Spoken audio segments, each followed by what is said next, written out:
Hey everyone, welcome back to Switchcraft, and it's a great day to be a gamer. It could be an even better day for you to be a gamer if you check out this most underrated game on the Nintendo Switch. Full disclosure, it's available on other consoles, but I think having it portable adds that little something extra to take it over the top. It's none other than Ys 8. Ys 8 is the latest in a long line of action RPGs that dates all the way back to the Sega Master System. I just finished 100%ing the latest title, the Lacrimosa of Dana. Picking it up, I had no idea what the title meant, and even 10 to 20 hours into the game, I still had no idea who Dana was, and not a clue what her Lacrimosa was either. But I was in for a treat, because if you stick with it, this story is one of the best I've experienced in a while. Just when you think you've completed your main objective and the game is done, and that it only takes about 20 to 25 hours to finish, you realize you're only about 70% done. It's well worth the money just for that fact alone. This is not something that you'll be able to power through in a weekend or two. Its only fault is that it was released only shortly before Octopath Traveler, and I had to put it down to sink 80 hours into that game. Ys 8 has so many things I love in a game besides a big fleshed out story, and it blows my mind people aren't talking about it more.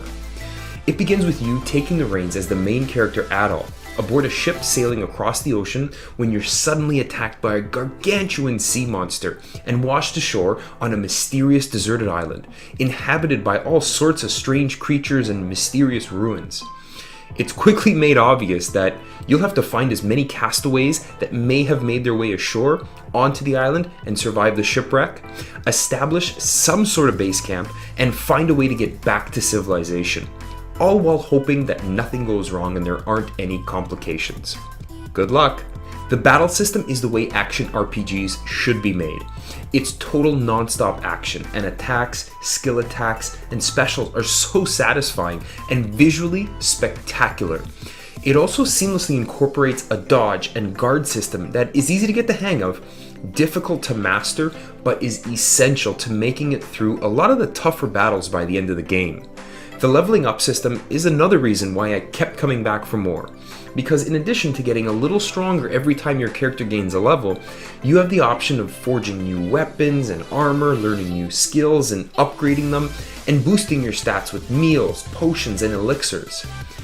You'll have lots of practice fighting and mastering your technique, as there are really a ton of side quests that increase your approval with the rest of the castaways and allow you to explore the map and find all kinds of useful items. Speaking of the map, it's huge. Not huge in like an open world Grand Theft Auto kind of way, but huge in terms of wildly varying landscapes, mountains, caves, jungles, plains, ruins, palaces, crypts, and cemeteries. Each of them with their own mood, views, art styles, treasures, and dangers. Graphically, the game is amazing and more than colorful enough. It was also nice to see a few platforming sections thrown in for some fun. In all of these areas, there are seemingly hundreds of new types of monsters that get progressively stronger as you go along. I'd love to see a concept art book for this game. My only gripe with the map is that different areas are chunked up into zones that need time for the screen to go black and load into. It seemed like there were a few too many of these, but the trade-off is that you get a beautifully detailed game that you'll almost never notice any frame rate dips in, except for the areas that are like most densely populated and packed with monsters, even in handheld mode, which is actually how I played during the majority of my time with the game. And I loved every minute of my time. Like I said before, this is one of the most underrated games on the Switch. But I'm sure it has its fan base and a very loyal following. It was my first ever Ys game, and I can promise you, it will not be my last.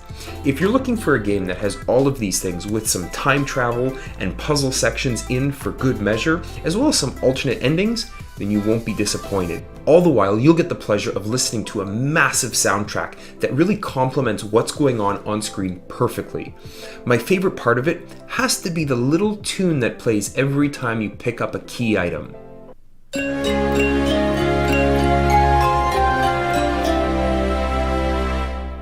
It kind of reminds me of finding a key item in like a Metroid or Super Metroid game, but, modern? I don't know. Once again, I'm sure that having this game portably made some of the tedious parts a little less so and made time fly by. If that's not enough for you, you also have the option to fast forward or skip altogether any cutscenes. But trust me, you won't want to. When people ask me how long I want cutscenes to be, I tell them that they should be like a girl's skirt. Long enough to cover the subject, but short enough to keep it interesting and removable with the push of a button. This game speaks to the power of the Switch. Not necessarily in terms of processor speed or RAM or anything, but what it means for video games in general. The Switch allows you to take amazing adventures like Ys 8 with you wherever you go, and trust me, you'll want to. For all those reasons, I'm picking Ys 8 as my most underrated game on the Nintendo Switch. Now hurry up and grab a copy before Pokemon and Smash come out and take over our lives. It's a great day to be a gamer. Switchcraft out.